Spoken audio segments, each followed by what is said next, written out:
Through innovation, academic excellence, and family-centered clinical care, Children's Mercy Kansas City is transforming outcomes for children around the world.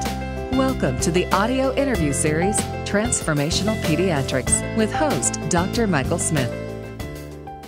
Welcome to Transformational Pediatrics. I'm Dr. Michael Smith, and our topic is Neonatal Simulation. Practice makes perfect. My guest is Dr. Danielle Reed. Dr. Reed is a neonatologist at Children's Mercy Kansas City and an assistant professor of pediatrics at the University of Missouri Kansas City School of Medicine. Dr. Reed, welcome to the show. Thank you, Michael. It's nice to be here. So what exactly is neonatal simulation, and what's the goal of this type of training program?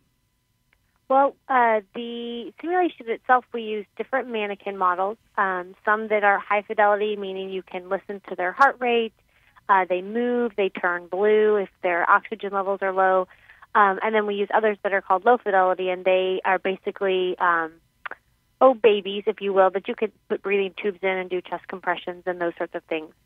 We use these different mannequins to help our staff in all different areas of the hospital be prepared for an emergency situation.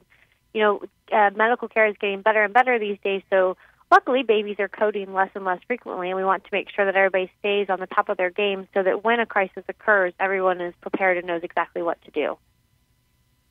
So who exactly is this type of training for? Is it geared more towards the students, to the residents, or to just anybody who might be working in the NICU? Just about everybody. I specifically am involved in all realms of the neonatal program. So I help the medical students in their skill lab doing just kind of routine, what do you do when a baby is born, helping them take those first breaths. We do simulation with the residents, both in the NICU and in other places throughout the hospital with mock codes where they get to practice not only their procedural skills, but also their teamwork and team leadership skills. And then specifically in the NICU, which is kind of my where my heart lies, we do a lot of different things in different areas.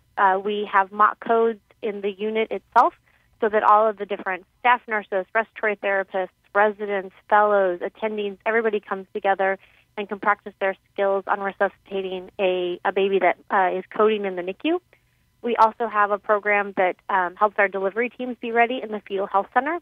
Our hospital has just recently, in the last couple of years, started delivering babies at our hospital, very high-risk babies, and so it's really important that our team is well-prepared and knows all of the different steps that might be taken or that might be needed in a baby that has, say, a gastroschisis where the abdominal contents are outside of the body, or is going to be born with a congenital diaphragmatic hernia where the bowel is up into the chest, and so they're going to need some special procedures right away. And then the third area that we've really focused on is our ECMO program. That's basically a heart-lung bypass machine. And again, our care in a lot of areas is getting better and better, so we're seeing our ECMO use decline, which is a good thing for babies because it means they're maybe a little less sick. But we need to be up on all of our skills and know how to use all those machines. You still have to be trained to do it, right? Absolutely. Yeah. So that's a good thing that the care is getting better, that we don't have to utilize these advanced technologies as much, but obviously we still have to be up on it. So that's and that's how, I guess when you say mannequin, I think what a lot of, these are pretty advanced mannequins. They allow you to do a lot of these types of procedures, even do the ECMO machines. I mean, this is pretty advanced stuff, correct? Absolutely. Yeah, and so what do you think? How is this working? I mean, do you think this type of training is producing the results that you would like to see for the staff? I think so. We've collected a lot of subjective data, asking them how they feel from a self-efficacy standpoint before and after stimulation, before our program got going and after it got going. So we have lots of subjective, I feel more confident in my skills, I feel better able to lead this, I know better who to call. And we're just trying to get into some objective information collecting so that we can have those numbers to put out and share. Right.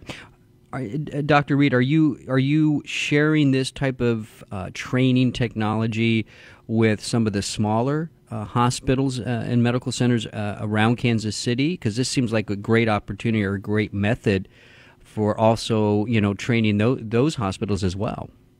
We are actually. In the last couple of years, we've kind of taken our show on the road and gone to 3 different hospitals in the city to help their delivery room teams better be prepared for an emergency situation as well. And so where do you think this type of training is going to go? I mean, do you see this being, obviously, to me, it seems this has application in so many ways for the medical student, for the resident. What do you think the future of simulation training is?